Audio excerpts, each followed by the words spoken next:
জনস্বার্থ করা মামলায় একজন আইনজীবী কর্তৃক করা মামলায় গত 5 তারিখে হাইকোর্ট শুনানি শেষে আদেশ দেয় যে বেক্সিমকো গ্রুপ অফ কোম্পানি যে অ্যাপয়েন্টমেন্ট রিসিভ করার জন্য, বেক্সিমকো গ্রুপ অফ কোম্পানি যে সকল বিলঙ্গিংস মানে প্রপার্টি অ্যাটাচ করার জন্য, আর তার যত দেনা আছে ব্যাংকের সেগুলো রিকভার করার জন্য, এবং উনি অ্যালিগেশন দেয় যে এই বেক্সিমকো গ্রুপ টাকা বিদেশে পাচার করেছে, সেই টাকা বিদেশ থেকে আনার জন্য, এবং বাংলাদেশ ব্যাংকে 4 সপ্তাহের জন্য একটা কী কী কার্যক্রম করেছে সেই মর্মে একটা কমপ্লেন দায়ের করার জন্য আদেশ দেওয়া হয়। ওই আদেশের বিরুদ্ধে আজকে Beximco pharmaceuticals limited, Beximco group না, বেক্সিমকো ফার্মাসিউটিক্যালস লিমিটেড আজকে আপিল করে, সিটি করে। সেখানে শুনানি শেষে কোর্ট কোনো স্টে আদেশ দেয়নি। 28 অক্টোবর 28/10/2024 তারিখে ফুল কোর্টে শুনানির জন্য এই সিপিটা রেফার করেছে চেম্বার আদালত। তো সেই ক্ষেত্রে আমার আসলে বাংলাদেশ ব্যাংক এখানে পার্টি হয়, মূলত পার্টি হয় বা বাংলাদেশ ব্যাংক কনসার্ন হয় হলো বাংলাদেশ ব্যাংকে কিছু ডাইরেকশন দিয়েছে।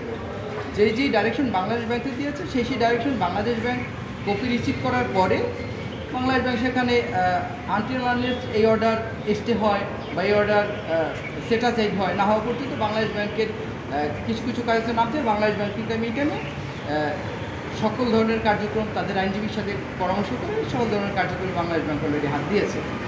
তো একটা অভিযোগ উঠছে উঠেছে যে বাংলাদেশ ব্যাংক আসলে কী কী করতে পারে, সেটা বাংলাদেশ ব্যাংক করতে গিয়ে লিগ্যাল ডিফিকাল্টিস বা প্র্যাকটিক্যাল ডিফিকাল্টিস যেখানে যেখানে আছে সেখানে বাংলাদেশ ব্যাংক প্রয়োজনে আবার কোর্টের দ্বারস্থ হবে। বাট বাংলাদেশ ব্যাংক এই আদেশে ক্ষুব্ধ হয়নি, বরং বাংলাদেশ ব্যাংক যতক্ষণ পর্যন্ত এই আদেশ চলমান আছে ততক্ষণ পর্যন্ত বাংলাদেশ ব্যাংক কমপ্লায়েন্স করার জন্য মোটামুটি সিদ্ধান্ত নিয়েছে এবং সেই মতে আইনজীবীদের সাথে পরামর্শ করে কার্যক্রম চালিয়ে যাচ্ছে। রিসিভার কি নিয়োগ দেওয়া হয়েছে? না, এখনও হয়েছে বলে আমার কাছে তথ্য নেই। বাট রিসিভার সহ, অ্যাটাচমেন্ট সহ বা মানি ব্যাক করানো সহ বা আরও যে আদেশ আছে সব কিছুর জন্য বাংলাদেশ ব্যাংক সামগ্রিকভাবে তাদের করণীয় ঠিক করতেছে এবং সেই মর্মে তারা কাজ চালিয়ে যাচ্ছে। এখনও রিসিভার হয়েছে মর্মে আমার কাছে কোনো তথ্য নেই। মানে আপনি বলছেন যে রিসিভার নিয়োগের কাজ শুরু, প্রক্রিয়া শুরু হয়েছে বলতে যে 4টা ডাইরেকশন ছিল বাংলাদেশ ব্যাংকের উপরে, আমি আবার রিসিভার নিয়োগ, প্রপার্টি অ্যাসেস করা, মানি যে লোন দেনাগুলো আছে লোনগুলো সেগুলো রিকভার করা এবং বিদেশ থেকে টাকা ফেরত আনা।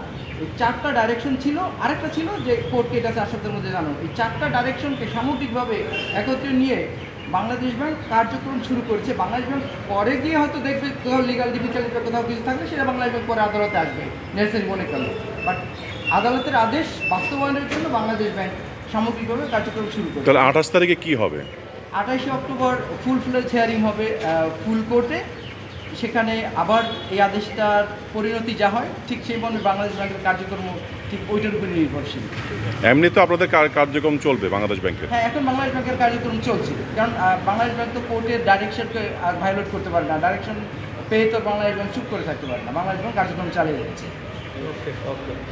আচ্ছা, আমি একটা জিনিস প্রশ্ন করি, বাংলাদেশ হাইকোর্টের একটা অর্ডার, এই ব্যাপারটা মূলত বাংলাদেশ ব্যাংকেরই বলার কথা এবং তাদেরই জানার কথা। আমার কাছে যা তথ্য আছে সেখানে বাংলাদেশ ব্যাংক রিসিভার নিয়োগ করছে বলে আমার কাছে কোনো তথ্য নেই। বাট বাংলাদেশ ব্যাংক কীভাবে কী করবে দ্যাট ইজ দেয়ার, মানে ওনাদের জুরিসডিকশন এখতিয়ার। অ্যাজ দেয়ার লয়ার সেটা আমার জানা থাকলেও বলার কোনো কথা না এবং বলার